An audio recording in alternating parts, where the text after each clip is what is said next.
ওই যে ইহুদি খ্রিস্টানের জাতিসংঘ নামে জাতীয় বেঈমান, ঠিক কিনা বলেন? জাতিসংঘ নামে জাতীয় বেঈমান মুসলমানের মারে, তাদের কোনো মাথা ব্যথা নাই, ঠিক কিনা বলেন? অথচ তাদের যদি একটু সামান্য তিল থেকে তাল হয়, তারা গোটা মুসলমানের কেমন জানি খারাপ আচরণ করে, কেমন জানি চোখটা রাঙ্গাইয়া মুসলমানের দিকে তাকায়।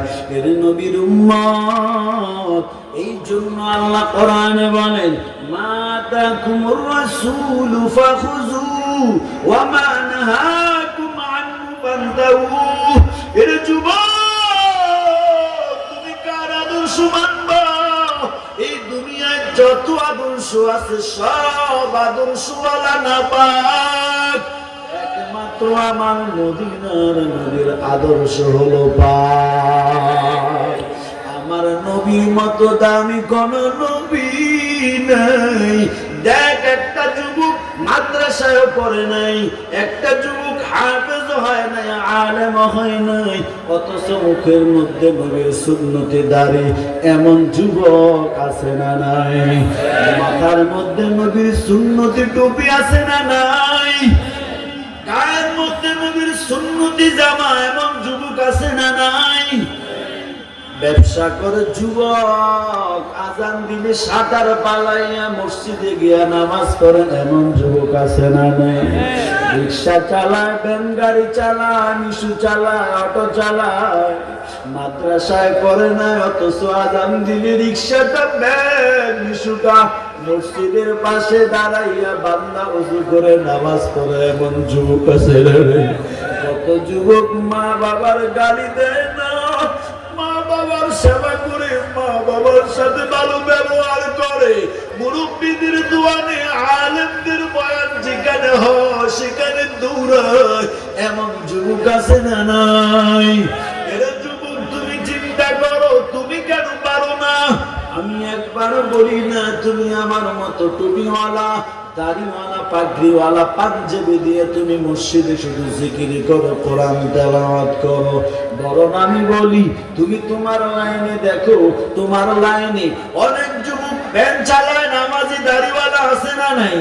তোমার লাইনে যুবক ব্যবসা করে, দাড়িওয়ালা, নামাজি, একটা মিথ্যাও বলে না, আছে না নাই? তোমার মতো যুবক নামাজ পড়ে খারাপ জিনিস মুখে নেয় না, মা বাবার সাথে অন্যায় করে না, আলেমদের বিরোধিতা করে না, আলেমদের বিরুদ্ধে ফেসবুকে লেখালেখি করে না, এমন যুবক আছে না নাই? তুমি চিন্তা করো, তুমি কেন পারো না? তুমিও আল্লাহ মানো, তুমিও নবীর উম্মত দাবি করো, আমিও আল্লাহ মানি, আমিও নবীর উম্মত দাবি করি, অথচ আমার যদি বলো টুপি পালাইয়া দাও, জীবনও পালাবো না। যদি বলেন দাড়িটা কেটে নেন, জীবনও পালাবো না। যদি বলেন সুন্নতি জামা ছেড়ে দেন, জীবনও ছাড়বো না। এরে নবীর উম্মত, অন্তরের ব্যাপার, কিসের ব্যাপার বলেন? ইয়া আইয়ুহাল্লাযীনা আমানুত্তাকুল্লাহ, আল্লাহ বলে, ও ঈমানদারেরা আমার ভয় করো। ভয় জিনিসটা দেখানো যায় না, এটা অন্তরের ব্যাপার। কিসের ব্যাপার? অন্তরের ব্যাপার। ভয় কেমন দেখানো যায় না, ভয় কি এটা বোঝানো সম্ভব না। ভয় কেমন? ভয়টা দুই ধরনের হয়। কয় ধরনের? একটা হলো মুহাব্বতের ভয়, আর একটা হলো জীবনের ভয়। কিসের ভয় বলে? ভয় দুই প্রকার। নানুপুরের হযরত বলেন, ভয় দুই প্রকার। একটা হলো মুহাব্বতের ভয়, আর একটা হলো জীবনের ভয়। এই যে রাস্তা দিয়ে মেন রোড থেকে এখানে আসবেন রাতের 12টা-1টা বাজে, আপনি জানেন অমুক জায়গায় একটা দোকানের সামনে চুরি হয়, ডাকাতি হয়, ছিনতাই হয়, এই জায়গা দিয়ে রাতের 1টা বাজে আসতে আপনার ভয় লাগবে না? কথা কোন লাগবে নি? আপনি জানেন আপনার বাড়ির ওই কর্নারে একটা সাপ থাকে, রাতের বেলা ওই বাড়ির কর্নারে আপনি যাবেন না, কেন বলেন? ভয় লাগে। আর একটা ভয় হলো মুহাব্বতের ভয়। কিসের ভয়? আপনার স্ত্রী সামনে, কি আপনার স্ত্রীর সামনে হঠাৎ করে আপনার ওই যে আপনার একটা স্কুল কলেজ পড়া বান্ধবী আপনার ফোন দিছে, আপনি কথা বলবেন না? ভয় আছে না নেই? জোরে বলেন। একটা মহিলা ফোন দিছে, আপনার বিবির সামনে শুয়ে আছেন, স্ত্রী একটা নারী ফোন দিছে, কে আপনি কথা বলবেন না? ভয় আছে না নাই? এটা হলো ভালোবাসার ভয়, ঠিক কিনা বলেন? কারণ আমার স্ত্রী না আমি বড় ভালোবাসি, আমার স্ত্রীও আমার ভালোবাসে।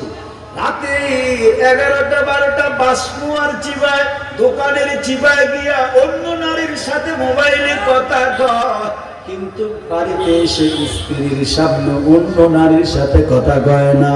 কারণ কি? এটাও তো ভয়, তবে এই ভয়টা জানের ভয় নাই, ভয়টা হলো মহব্বতের ভয়, ঠিক কিনা? সে জানে আমার স্ত্রী আমার খুব ভালোবাসে, স্ত্রী যদি জানি আমার ভালোবাসবে না, মহব্বত করবে না। ঠিক আল্লাহর মানুষ জানের ভয় করলে হবে না, আল্লাহকে ভয় করতে হবে, মহব্বতের ভয়, ঠিক কিনা? আমি তো আল্লাহর ভালোবাসি, আল্লাহ তো সব দেখে না, আলিমুল গায়ব। আমি যে মোবাইলে সিনেমা দেখি আল্লাহ দেখে, আমি যে কানে হেডফোন লাগাই না গান শুনি আল্লাহ শুনতেছে, আমি যে অন্যের হক জুলুম করি আল্লাহ দেখতেছি, আমি যে অন্যের গালি দিতেছি, আমি যে গুনাহ করতেছি, আমি যে অন্যায় করতেছি, আমার আল্লাহ দেখে কি দেখে না? মহব্বতের ভয় করা লাগবে। এর জন্য কথা বেশি লম্বা না, ওলামায়ে হযরত আসবেন, কথা বলবেন। ও যুবক, আপনাদের পায়ে ধরে বলি, আপনি যদি আল্লাহরে আল্লাহ মানেন, নবীরে যদি আপনি নবী হিসেবে গ্রহণ করে নেন, আল্লাহ যদি এক বিশ্বাস যদি করেন, আমার নবীরে যদি আদর্শবান নবী মানেন, আপনাদের কদমে দুইটা কথা আমি বলে যাই। এক নাম্বার কথা, আল্লাহর হুকুমের বিরুদ্ধে কোনো কাজ করবেন না, আমার নবীর আদর্শের বাহিরে চলবেন না। কয়টা বলছি বলেন?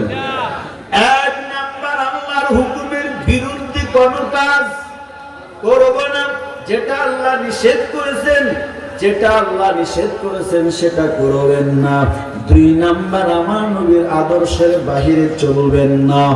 আমার নবীর আদর্শ যদি মনে হয় এই জমিনে সবচাইতে সুন্দর উত্তম আদর্শ হলো আমার নবীর, ঠিক নেই? তাহলে নবীরটা বাদ দিয়ে আপনি কেন অন্য বেঈমানের আদর্শ মানবেন, ঠিক কিনা বলেন? নবীরটা তো মানা লাগবে, তাই না? আমার নবীর আদর্শ যদি ভালো লাগে, আমার নবীর আদর্শটারে গলায় মালা বানায় নেন। দুই নাম্বার কথা। তিন নাম্বার হলো মা বাবার সাথে ভালো ব্যবহার করবেন, আলেম মুরব্বীদের সাথে ভালো ব্যবহার করবেন। রাজি আছি না নাই? আরো জোরে কোন রাজি আছি না নাই? যুবক ভাই গো, কখন জানি মনের ডাক আসে জানা নাই।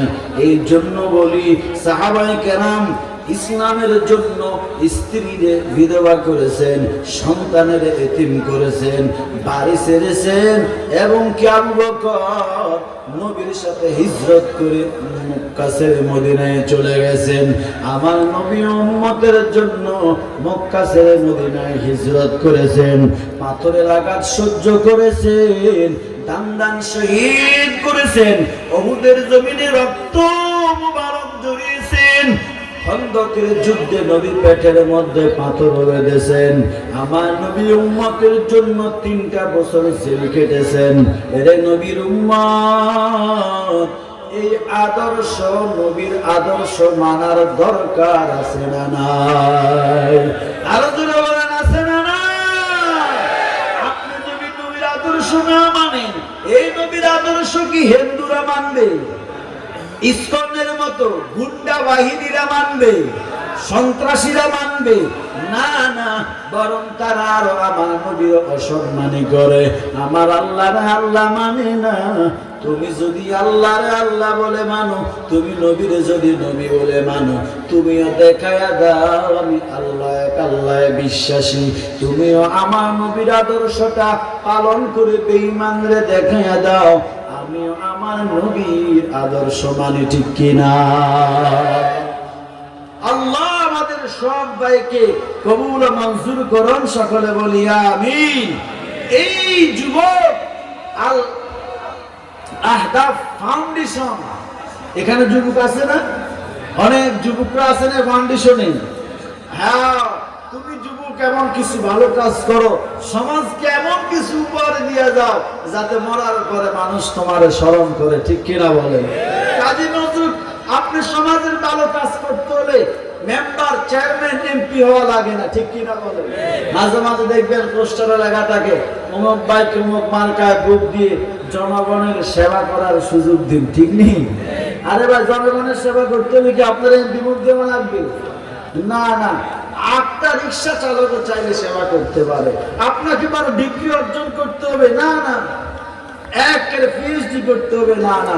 কাজী নজরুল ইসলাম কি পাস ছিলেন জানেন আপনারা? কথা বলেন। কাজী নজরুল ইসলাম তিনি দেখেন কিছু সঙ্গীত লিখছে না, মসজিদেরি পাশে আমায় কবর দিও ভাই, যেন আমি কবরে থেকে মুয়াজ্জিনের আযান শুনতে পাই। মসজিদেরি পাশে আমায় কবর দিও ভাই, যেন আমি কবরে দেখি মুয়াজ্জিনের আযান শুনতে পাই।